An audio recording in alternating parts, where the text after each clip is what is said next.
ધોરણ 11 કોમર્સ અર્થશાસ્ત્ર વિષયમાં પ્રકરણ 3 માંગ. હવે આજનો નવો પ્રશ્ન છે માંગનું વિસ્તરણ અને માંગનું સંકોચન. એની પહેલાં આપણે માંગના નિયમના અપવાદો એ પ્રશ્ન જોયો હતો, તેમજ માંગનો નિયમ અનુસૂચિની આકૃતિ દ્વારા સમજાવો એ પ્રશ્નની ચર્ચા કરી હતી. હવે આજના પ્રશ્નમાં માંગનું વિસ્તરણ એટલે શું અને માંગનું સંકોચન એટલે શું એવો પ્રશ્ન પૂછાતો હોય છે કે આકૃતિ દોરી સમજાવો, કે માંગનું વિસ્તરણ અને સંકોચન આકૃતિ દોરી સમજાવો. બરાબર. અને બીજો પ્રશ્ન છે એની જોડે જોડે માંગમાં વધારો ઘટાડો એટલે શું. તો અહીંયા આગળ સૌથી પહેલાં આપણે જોયું હતું કે ભાઈ માંગને અસર કરતા મુખ્ય પરિબળો કેટલા છે? 2. કયા 2 પરિબળો? તો કે વસ્તુની કિંમત અને વસ્તુની માંગ. બરાબર, કે એટલે કે કિંમત સિવાયના અન્ય પરિબળો. ફરી એકવાર યાદ રાખજો કે માંગને અસર કરતા મુખ્ય પરિબળો કેટલા છે? તો કે 2. વસ્તુની કિંમત અને બીજું કિંમત સિવાયના અન્ય પરિબળો.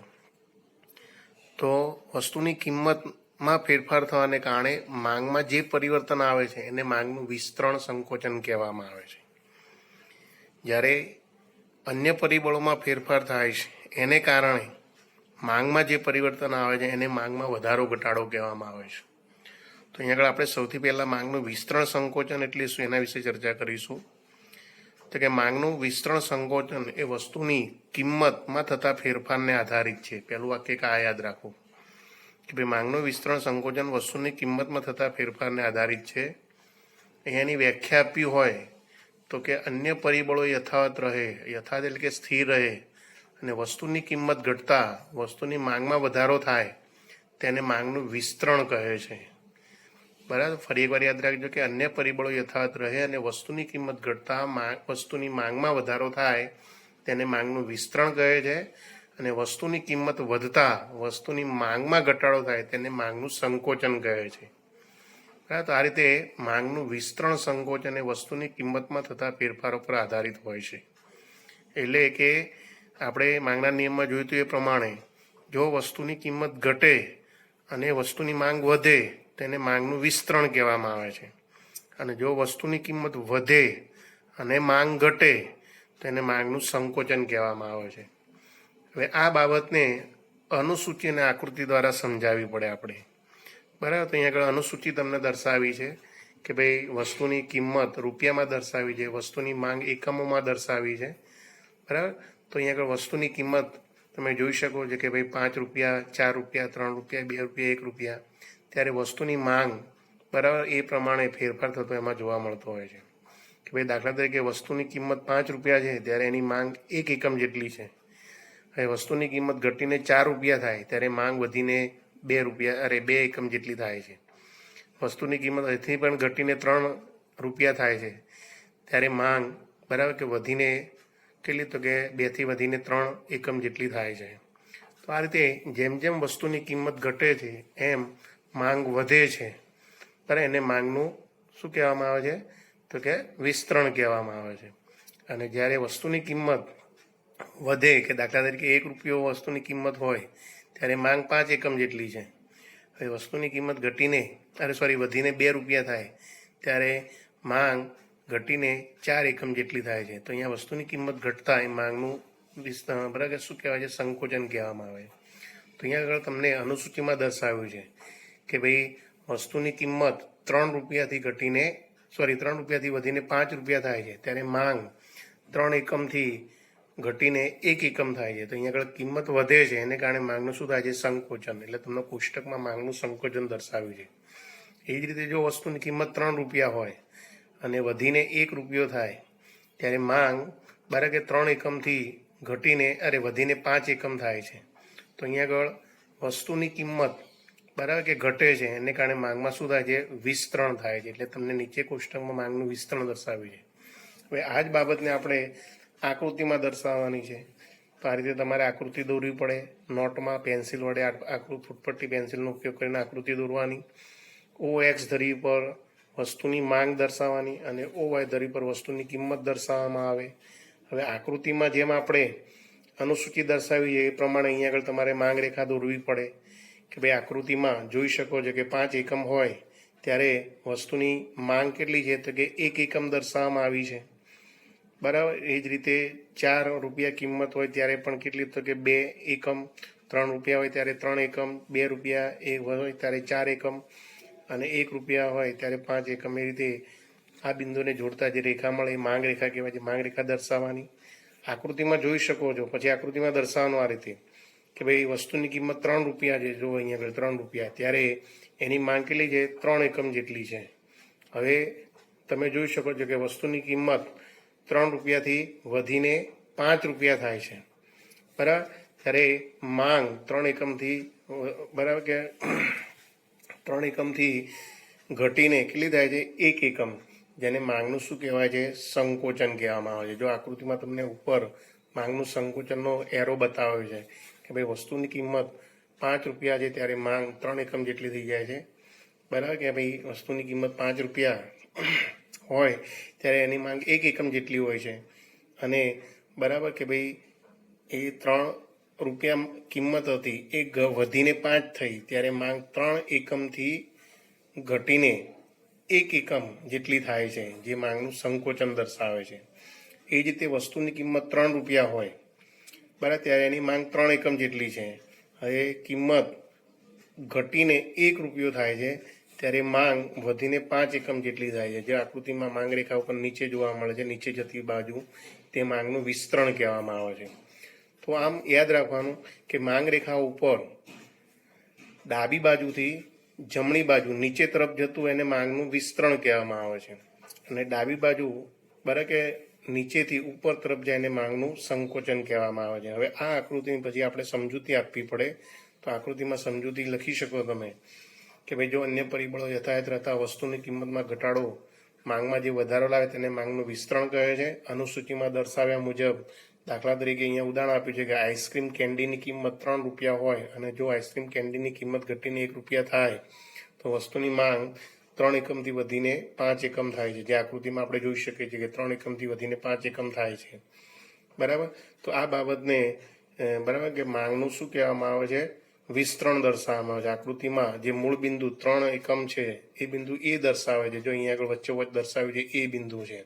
હવે એ બિંદુથી બરાબર કે ભાઈ ઘટીને કિંમત ઘટે છે અને એને કારણે માંગ વધે છે, તેથી બિંદુ સી બાજુ પહોંચે છે, એટલે કે નીચે તરફ જાય છે કે એથી સી તરફની જે ગતિ છે એને માંગનું વિસ્તરણ કહેવામાં આવે છે.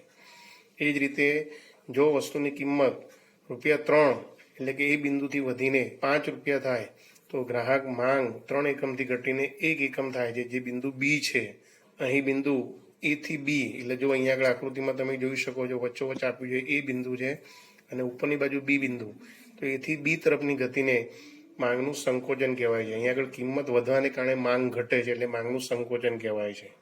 તો આ રીતે અહીંયા આગળ માંગનું સંકોચન વિસ્તરણ મૂળભૂત એક જ માંગ રેખા ઉપર દર્શાવવામાં આવે છે. અહીંયા આગળ કિંમતમાં ફેરફાર થવાને કારણે માંગ રેખા બદલાતી નથી, પરંતુ માંગ રેખા ઉપરના જે બિંદુઓ છે એ મૂળ સ્થાનેથી ડાબી કે જમણી બાજુ તરફ ખસે છે, એને માંગનું વિસ્તરણ સંકોચન કહેવામાં આવે છે. તો એક આ યાદ રાખવાનો મુદ્દો. તો ફરી એકવાર યાદ રાખજો કે માંગનું વિસ્તરણ સંકોચન એ વસ્તુની કિંમતમાં થતા ફેરફારને આધારિત હોય છે. માંગના વિસ્તરણ સંકોચનમાં કિંમત સિવાયના અન્ય પરિબળો સ્થિર રહેતા હોય છે. માંગના વિસ્તરણ સંકોચનમાં માંગ રેખા બદલાતી નથી, પરંતુ માંગ રેખા પરના બિંદુઓ બદલાય છે, બરાબર. આ માંગ રેખા પરના બિંદુઓ કે ડાબી કે જમણી બાજુ તરફ ખસે છે, બરાબર. જો ડાબી બાજુ નીચે તરફ ખસે તો એનું માંગનું શું કહેવાય છે વિસ્તરણ કહેવામાં આવે છે, અને ડાબી બાજુ ઉપર તરફ ખસે જમણી બાજુ ઉપર તરફ તેને માંગનું શું કહેવામાં આવે છે તો કે સંકોચન કહેવામાં આવે છે. તો આ રીતે માંગના વિસ્તરણ સંકોચનનો જે ખ્યાલ છે એ દર્શાવી શકાતો હોય છે. ઓકે, હવે બીજો મુદ્દો આગળથી માંગનું વધારો ઘટાડો એટલે શું એની ચર્ચા આપણે કરીએ. માંગનો વધારો ઘટાડો કોને કહેવામાં આવે છે? તો આગળનો મુદ્દો છે માંગનો વધારો ઘટાડો. તો માંગનો વધારો ઘટાડો કહેવામાં આવે તો કે અહીંયા આગળ વસ્તુની કિંમત સ્થિર રહેતી હોય છે, ત્યાં આગળ શું છે અન્ય પરિબળો સ્થિર રહેતા હતા. હવે અહીંયા આગળ માંગનો વધારો ઘટાડો એટલે શું? તો કે વસ્તુની કિંમત સ્થિર રહે અને અન્ય પરિબળોમાં ફેરફાર થવાને કારણે વસ્તુની માંગ વધે તો તેને માંગનો વધારો કહેવામાં આવે છે, અને વસ્તુની માંગ ઘટે તેને માંગનો ઘટાડો કહેવામાં આવે છે. હવે અહીંયા અન્ય પરિબળો એટલે કેવા? તો કે આપણે અન્ય પરિબળો જોયા હતા કે ગ્રાહકની અભિરુચિ, બરાબર કે સંબંધિત વસ્તુઓના ભાવ એટલે કે પૂરક વસ્તુઓ, અવેજી વસ્તુઓની કિંમતમાં, તેમજ ભવિષ્યના ભાવની અટકળો, વસ્તી, આ વગેરે જે પરિબળો છે એમાં ફેરફાર થાય અને એને કારણે માંગ વધે તો માંગમાં વધારો, અને જો અન્ય પરિબળો ઘટે બરાબર તો એને કારણે માંગ ઘટે અને માંગમાં ઘટાડો કહેવામાં આવે છે. તો આ રીતે અહીંયા આગળ વસ્તુની કિંમત સ્થિર રહેતી હોય છે કે અહીંયા કિંમત બદલાતી નથી, પરંતુ અન્ય પરિબળોમાં પરિવર્તન આવે છે, એને કારણે માંગ વધે તો એને માંગમાં વધારો અને માંગ ઘટે તો માંગમાં ઘટાડો કહેવામાં આવે છે. તો આમ માંગમાં વધારો ઘટાડો એ અન્ય પરિબળોના ફેરફાર પર આધારિત હોય છે. આમાં પણ આપણે માંગનું વિસ્તરણ સંકોચન જોયું એ રીતે અનુસૂચિ બનાવવાની છે, પણ અહીંયા અનુસૂચિમાં એટલું ધ્યાન રાખવાનું કે વસ્તુની કિંમત સ્થિર રહેતી હોય છે. ત્યાં આગળ આપણે કિંમત જોયું હતું કે ભાઈ તો 5, 4, 3, 2, 1 એ રીતે લખી હતી કિંમત, કારણ કે ત્યાં કિંમત બદલાય છે, અન્ય પરિબળો સ્થિર રહેતા હોય છે, પરંતુ અહીંયા આગળ વસ્તુની કિંમત સ્થિર રહે છે. એટલે તમે અહીંયા આગળ જે કંઈ કિંમત ધારેલો છો એ કિંમત તમારે સ્થિર બતાવવાની. તો અહીંયા કોષ્ટકમાં તમે જોઈ શકો છો કે ભાઈ વસ્તુની કિંમત 3 રૂપિયા દર્શાવી છે, તો અહીંયા આગળ 3 રૂપિયા સ્થિર છે વસ્તુની કિંમત, પરંતુ વસ્તુની માંગમાં ફેરફાર થાય છે. તમે જોઈ શકો છો કે 1, 2, 3, 4, 5 એ વસ્તુના એકમોની માંગ બતાવી છે. બરાબર, તો અહીંયા દર્શાવ્યું છે કે વસ્તુની કિંમત 3 રૂપિયા હોય, બરાબર, એ સ્થિર રહે છે, પરંતુ જો અન્ય પરિબળોમાં વધારો થાય તો એને કારણે માંગમાં જે વધારો થાય બરાબર એને માંગમાં વધારો કહેવામાં આવે છે, અને જો અન્ય પરિબળોમાં ઘટાડો થાય એને કારણે માંગ ઘટે તો માંગમાં ઘટાડો કહેવામાં આવે છે. તો અહીંયા આગળ આકૃતિ પણ એ રીતે દર્શાવવામાં આવી છે. આકૃતિમાં OX ધરી પર અહીંયા પણ તમારે આકૃતિ દોરવી પડે. પેન્સિલ ફૂટપટ્ટીના ઉપયોગ દ્વારા નોટમાં આકૃતિ દોરવાની આ રીતે, અને OX ધરી પર વસ્તુની માંગ એકમમાં દર્શાવવામાં આવે, OY ધરી પર વસ્તુની કિંમત રૂપિયામાં દર્શાવવામાં આવે.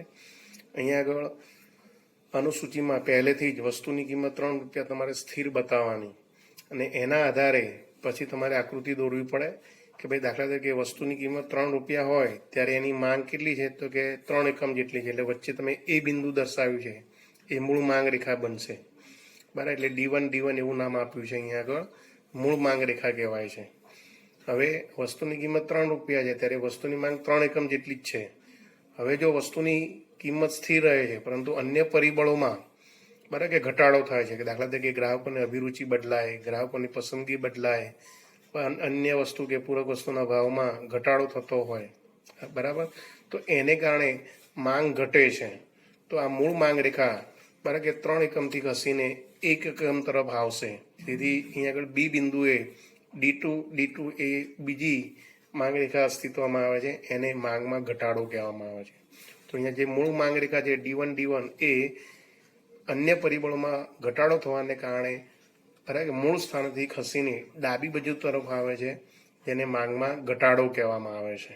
બરાબર કે એ જ રીતે વસ્તુની કિંમત 3 રૂપિયા સ્થિર જ રહે છે ત્યારે વસ્તુની કિંમત કેટલી, માંગ 3 એકમ જેટલી જ છે. હવે અહીંયા આગળ બરાબર કે અન્ય પરિબળોમાં વધારો થાય છે, કે દાખલા તરીકે ગ્રાહકોની રુચિ બદલાય છે, એટલે કે વધુ વસ્તુની માંગ કરે છે, પૂરક વસ્તુની કિંમતોમાં ફેરફાર થાય છે, એને કારણે માંગમાં વધારો થાય છે, ભવિષ્યના ભાવ ઘટવાની અટકળ છે એટલે વર્તમાનમાં માંગ વધે છે. તો આમ વસ્તુની કિંમત સ્થિર રહે છે પરંતુ અન્ય પરિબળોમાં ફેરફાર થાય છે, એને કારણે માંગ વધે છે. તેથી અહીંયા જે મૂળ માંગ રેખા D1 એ બિંદુ છે એ ખસીને જમણી બાજુ તરફ જાય છે, અને જમણી બાજુ તમે જોઈ શકો છો 3 એકમથી ખસીને 5 એકમની માંગમાં વધારો દર્શાવે છે, અને ત્યાં C બિંદુએ D3 એ બીજી માંગ રેખા અસ્તિત્વમાં આવે છે. તો અહીંયા આગળ વસ્તુની કિંમત સ્થિર રહે છે, બરાબર, પરિણામે માંગ રેખા મૂળ સ્થાનેથી જમણી અથવા ડાબી બાજુ તરફ ખસે છે, એને માંગમાં વધારો ઘટાડો કહેવામાં આવે છે. આપણે જોયું હતું માંગના વિસ્તરણ સંકોચનમાં કે ભાઈ મૂળ માંગ રેખા બદલાતી નથી, પણ માંગ રેખા કિંમતમાં ફેરફાર થવાને કારણે માંગ રેખા પરના બિંદુઓ બદલાય છે. જ્યારે અહીંયા આગળ માંગના વધારા ઘટાડામાં મૂળ માંગ રેખા ડાબી કે જમણી બાજુ તરફ ખસે છે, એને માંગનો વધારો ઘટાડો કહેવામાં આવે છે.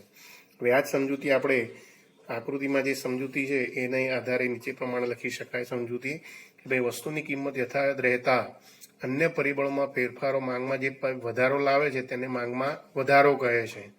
અનુસૂચિમાં દર્શાવ્યા પ્રમાણે આઈસ્ક્રીમ કેન્ડીની કિંમત ₹3 સ્થિર રહે છે. જો આપણે બતાવીએ છીએ વસ્તુની કિંમત 3 સ્થિર, અને ત્યારે એની માંગ પણ કેટલી છે, 3 છે, જે આકૃતિમાં એ બિંદુ દર્શાવે છે, બરાબર. તો અહીંયા આગળ વસ્તુની કિંમત 3 સ્થિર રહે છે ત્યારે અહીંયા D1 માંગ રેખા અસ્તિત્વમાં આવે છે. હવે અહીંયા એમ કહે છે કે વસ્તુની કિંમત બરાબર સ્થિર રહે છે, પરંતુ અન્ય પરિબળો પ્રેરિત માંગ વધીને, અહીંયા લખ્યું છે અન્ય પરિબળો પ્રેરિત માંગ વધીને. અન્ય પરિબળો એટલે આપણે હમણાં કીધું એ પ્રમાણે કે ભાઈ અન્ય પરિબળોમાં ફેરફાર થવાના કારણે માંગ વધે છે. તો માંગ 3 એકમથી વધીને 5 એકમ થાય તો એને માંગમાં વધારો કહેવાય છે. તેથી આકૃતિમાં જે મૂળ માંગ રેખા છે એ બિંદુ એ DD1 પર છે, પરંતુ અન્ય પરિબળોમાં આધારિત માંગ વધે છે. તેથી બિંદુ સી એટલે કે નવી માંગ રેખા D3 અસ્તિત્વમાં આવે છે. આ માંગ રેખા જમણી તરફ ખસે છે, જેને માંગમાં વધારો કહેવાય છે. એટલે આપણે જો અહીંયા D3 તમને દેખાય છે અનુસૂચિમાં, આકૃતિમાં, એ માંગમાં વધારો દર્શાવે છે એમ કહી શકાય છે. એ જ રીતે જો વસ્તુની કિંમત ₹3 સ્થિર હોય અને અન્ય પરિબળો પ્રેરિત માંગ 3 એકમ હોય, જે આકૃતિમાં એ બિંદુ દર્શાવે છે, જે DD1 છે, એટલે મૂળ માંગ રેખા છે. હવે તમે જુઓ કે વસ્તુની માંગ ઘટે છે, એટલે બી બિંદુ તરફ માંગ રેખા ખસશે, એટલે D2 એ બીજી માંગ રેખા અસ્તિત્વમાં આવે છે, જેને માંગમાં ઘટાડો કહેવામાં આવે છે. તો અહીંયા DD1 થી માંગ રેખા ડાબી બાજુ તરફ ખસે છે. નવી માંગ રેખા D2 જે અસ્તિત્વમાં આવે છે એને માંગમાં ઘટાડા તરીકે ઓળખવામાં આવે છે. તો અહીંયા આગળ વસ્તુની કિંમત સ્થિર રહે છે, પરંતુ અન્ય પરિબળમાં ફેરફાર થાય છે, એને કારણે મૂળ માંગ રેખા ડાબી કે જમણી બાજુ તરફ ખસે છે. એને માંગમાં વધારો ઘટાડો તરીકે ઓળખવામાં આવે છે. અહીં મૂળ માંગ રેખા બરાબર કે ભાઈ જમણી તરફ ખસે તો એને માંગમાં વધારો કહેવામાં આવે છે, અને ડાબી બાજુ તરફ ખસે તો એને માંગમાં શું કહેવાય છે? ઘટાડો કહેવામાં આવે છે. તો આ રીતે એક જ માંગ રેખા અહીંયા આગળ બદલાતી હોય છે, અને માંગ રેખા ડાબી કે જમણી બાજુ તરફ ખસે એને માંગમાં વધારો ઘટાડો કહેવામાં આવે છે. જ્યારે માંગના વિસ્તરણ સંકોચનમાં માંગ રેખા બદલાતી નથી. તો આ એક યાદ રાખજો. તો આના ઉપરથી પરીક્ષામાં તમને તફાવત પણ પૂછાતો હોય છે કે ભાઈ માંગનું વિસ્તરણ સંકોચન અને માંગનો વધારો ઘટાડો એ બંને વચ્ચેનો તફાવત સમજાવો. તો આના પરથી તમે તફાવત લખી શકો કે ભાઈ માંગનું વિસ્તરણ સંકોચન એ વસ્તુની કિંમતમાં, જો હું તમને તફાવત સમજાવું છું, તફાવતમાં કયા મુદ્દા લખી શકાય? આવા 4 મુદ્દા. તો યાદ રાખજો કે ભાઈ માંગનું વિસ્તરણ સંકોચન એ વસ્તુની કિંમતમાં થતા ફેરફારને આધારિત હોય છે, જ્યારે માંગમાં વધારો ઘટાડો એ વસ્તુની કિંમત સિવાયના અન્ય પરિબળોમાં થતો ફેરફારને આધીન હોય છે. માંગના વિસ્તરણ સંકોચન એ શું છે? તો કે કિંમતનો ફેરફાર થવાને કારણે જો કિંમત વધે તો માંગ ઘટે અને માંગનું સંકોચન કહેવાય છે, અને કિંમત ઘટે તો માંગ વધે અને માંગનું વિસ્તરણ કહેવામાં આવે છે. ત્યારે અન્ય પરિબળોમાં એટલે કે કિંમત સ્થિર રહે છે, પરંતુ અન્ય પરિબળોમાં વધારો થાય તો માંગમાં વધારો કહેવાય છે. અન્ય પરિબળો ઘટે તો માંગમાં ઘટાડો કહેવામાં આવે છે. માંગના વિસ્તરણ સંકોચનમાં માંગ રેખા બદલાતી નથી, પરંતુ માંગ રેખા પરના શું છે? તો કે બિંદુઓ બદલાતા હોય છે. યાદ રાખજો આ રીતે માંગ રેખા પરના બિંદુઓ બદલાતા હોય છે. જો માંગ રેખા પરના બિંદુઓ મૂળ સ્થાનેથી જમણી બાજુ નીચે તરફ જાય તો માંગનું વિસ્તરણ કહેવામાં આવે છે, ડાબી બાજુ ઉપર તરફ જાય તો માંગનું સંકોચન કહેવામાં આવે છે. એ જ રીતે અહીંયા આગળ માંગના વધારા ઘટાડામાં મૂળ માંગ રેખા ડાબી કે જમણી બાજુ તરફ ખસે છે. જો જમણી બાજુ માંગ રેખા ખસે તો માંગમાં વધારો, ડાબી બાજુ ખસે તો માંગમાં ઘટાડો કહેવામાં આવે છે. બરાબર. તો આ રીતે આ બંને બાજુ માંગનું વિસ્તરણ સંકોચન અને માંગનો વધારો ઘટાડો રીતે મુદ્દા લખી અને પછી એક બંનેની નાની નાની આકૃતિ દોરી અને આ તફાવત સ્વરૂપે દર્શાવી શકાય. પરીક્ષામાં 3 ગુણમાં પ્રશ્ન પૂછાય. હવે આગળનો એક નાનો મુદ્દો છે, વ્યક્તિગત માંગ અને બજાર માંગ કોને કહેવાય? વ્યક્તિગત માંગ અને બજાર માંગ વચ્ચેનો અહીંયા આગળ ઘણી વખત પરીક્ષામાં તફાવત પૂછાતો હોય છે. બરાબર. તો વ્યક્તિગત માંગ કોને કહેવાય અને બજાર માંગ કોને કહેવાય એના વિશેની આપણે ચર્ચા કરી લઈએ. તો વ્યક્તિગત માંગ એટલે શું? તો જો તમને અહીંયા નીચે વ્યાખ્યા આપી છે કે ભાઈ ચોક્કસ સમય દરમિયાન કોઈક વ્યક્તિ એટલે કે ગ્રાહક દ્વારા બજારમાં જુદી જુદી કિંમતે વસ્તુની માંગને વ્યક્તિગત માંગ તરીકે ઓળખવામાં આવે છે. યાદ રાખજો, વ્યક્તિગત માંગ એ એકમલક્ષી અર્થશાસ્ત્રનો ખ્યાલ છે.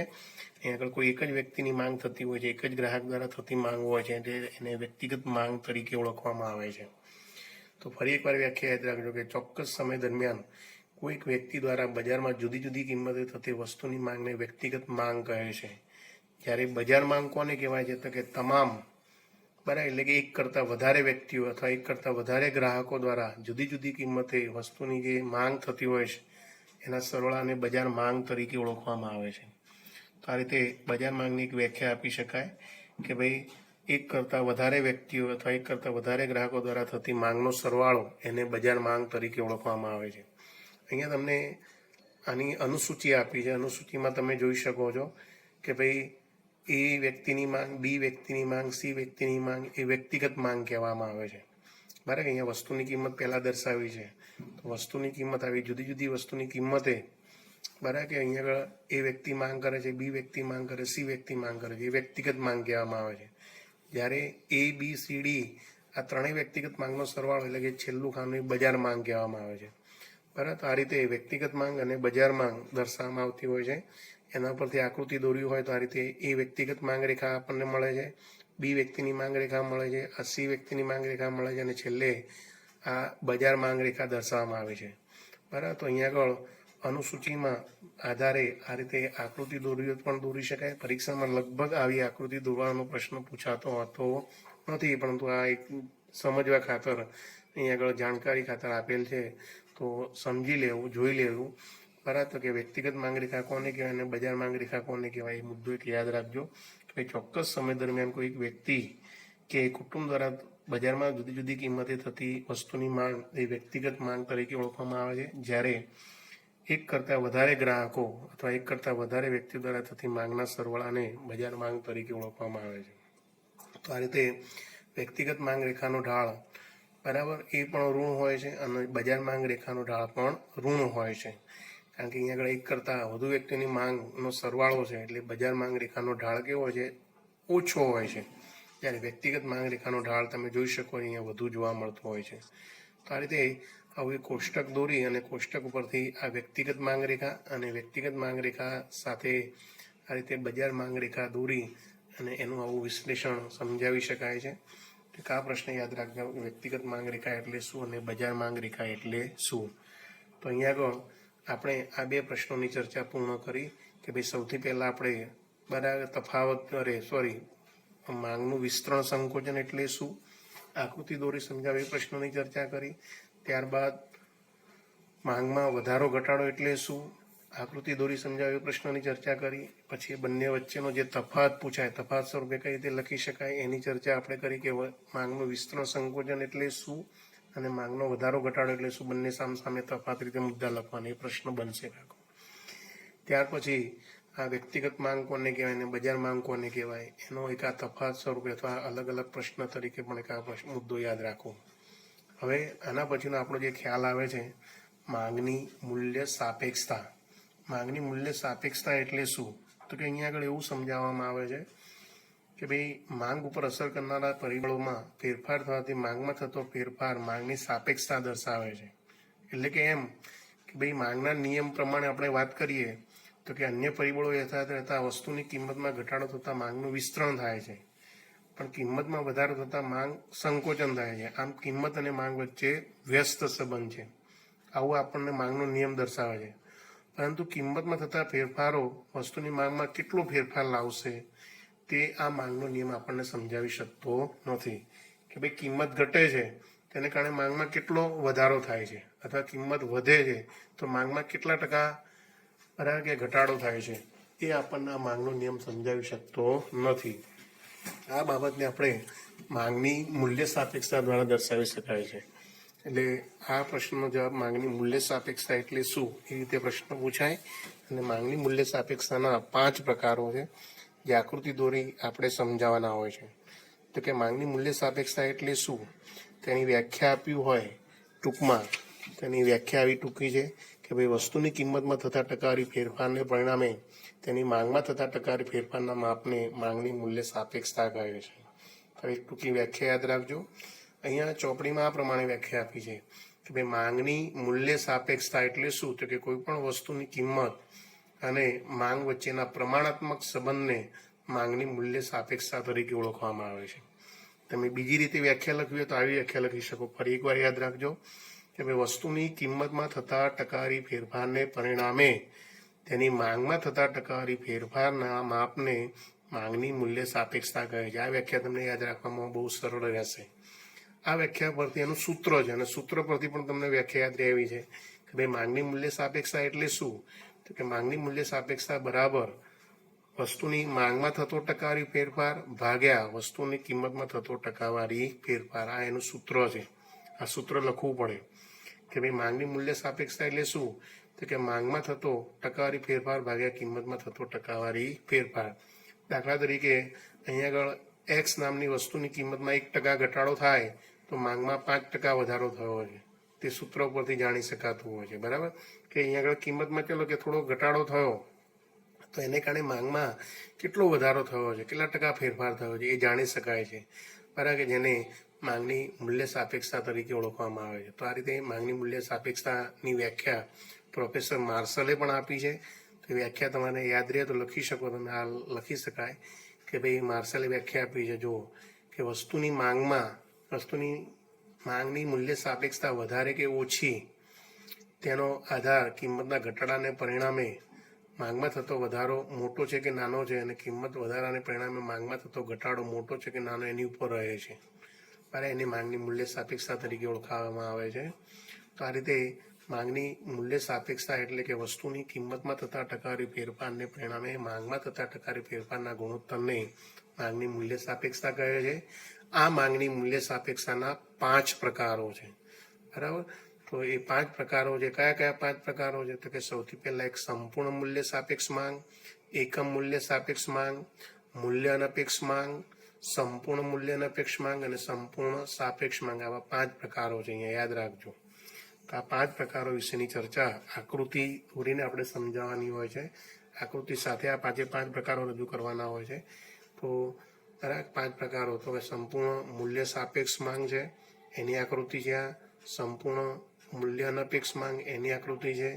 સંપૂર્ણ મૂલ્ય સાપેક્ષ માંગ છે, બરાબર, એની આકૃતિ આ રીતે દર્શાવી શકાય. અને ત્યાર પછી મૂલ્ય અનપેક્ષ માંગ, બરાબર, અને છેલ્લે છે આ રીતે જુદા જુદા 5 પ્રકારો આકૃતિના દર્શાવી શકાય છે. અને આ 5 પ્રકારો સાથે આ 5 ગુણનો પ્રશ્ન પરીક્ષામાં પૂછાતો હોય છે.